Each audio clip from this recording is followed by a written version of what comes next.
This story has everything: billions of Canadian tax dollars, a billionaire, political donations, private meetings, and a bridge that suddenly didn't open.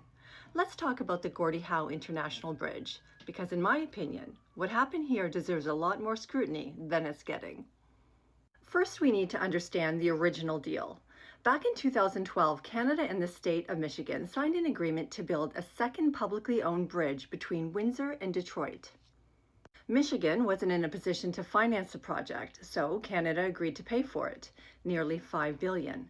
That included the bridge itself, the Canadian port of entry, the U.S. port of entry, land acquisition in Michigan, and the highway connections. Canada took the financial risk because this crossing is one of the most important trade corridors in North America. The expectation was that toll revenue would help recover Canada's investment over time. And there was another reason the bridge mattered. It would finally create competition for the privately owned Ambassador Bridge, extremely busy, which had dominated this crossing for decades. The Ambassador Bridge is owned by the Maroon family, but for the sake of pronunciation, let's just say the Moron family. And they had opposed the Gordie Howe Bridge for years. Then in 2026, Matthew Moron reportedly met with U.S. Commerce Secretary Howard Lutnick. You know, this guy? We also know that around that time, Mr. Moron donated $1 million to MAGA Inc., a pro-Trump super PAC. Shortly afterward, President Trump publicly threatened to stop the bridge from opening unless the United States received a greater financial interest in the project. Now, to be fair, there is no public evidence proving those events caused what happened next. However, I am not a moron.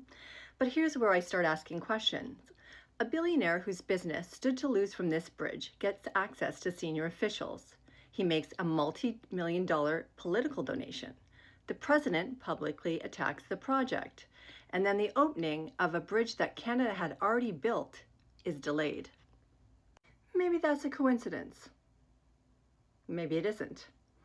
Then this week, a new agreement is announced. According to Reuters, a source familiar with the negotiations says the United States will receive 50% of the toll revenue and have the ability to block toll increases above 10%, even though Canada financed the bridge. So here's what I want to know. Who negotiated that deal for Canada? Was it the Prime Minister's office, Transport Canada, Global Affairs Canada, the Windsor-Detroit Bridge Authority? Because Canadians haven't seen the full agreement. We don't know exactly who negotiated those terms, and we still don't know how this new arrangement will affect Canada's ability to recover the billions it invested. In my opinion, that's a transparency problem. If this was a right deal for Canadians, then release the agreement. Show us who negotiated it. Explain why the original arrangement changed, because that's where I come back to the question I started with. Canada paid for this bridge. Canada upheld its end of the agreement. And yet, at the last minute, the deal changed. If the original agreement was good enough for more than a decade, what changed? Was it really about trade? Or was it about who had the ear of the most powerful people in Washington?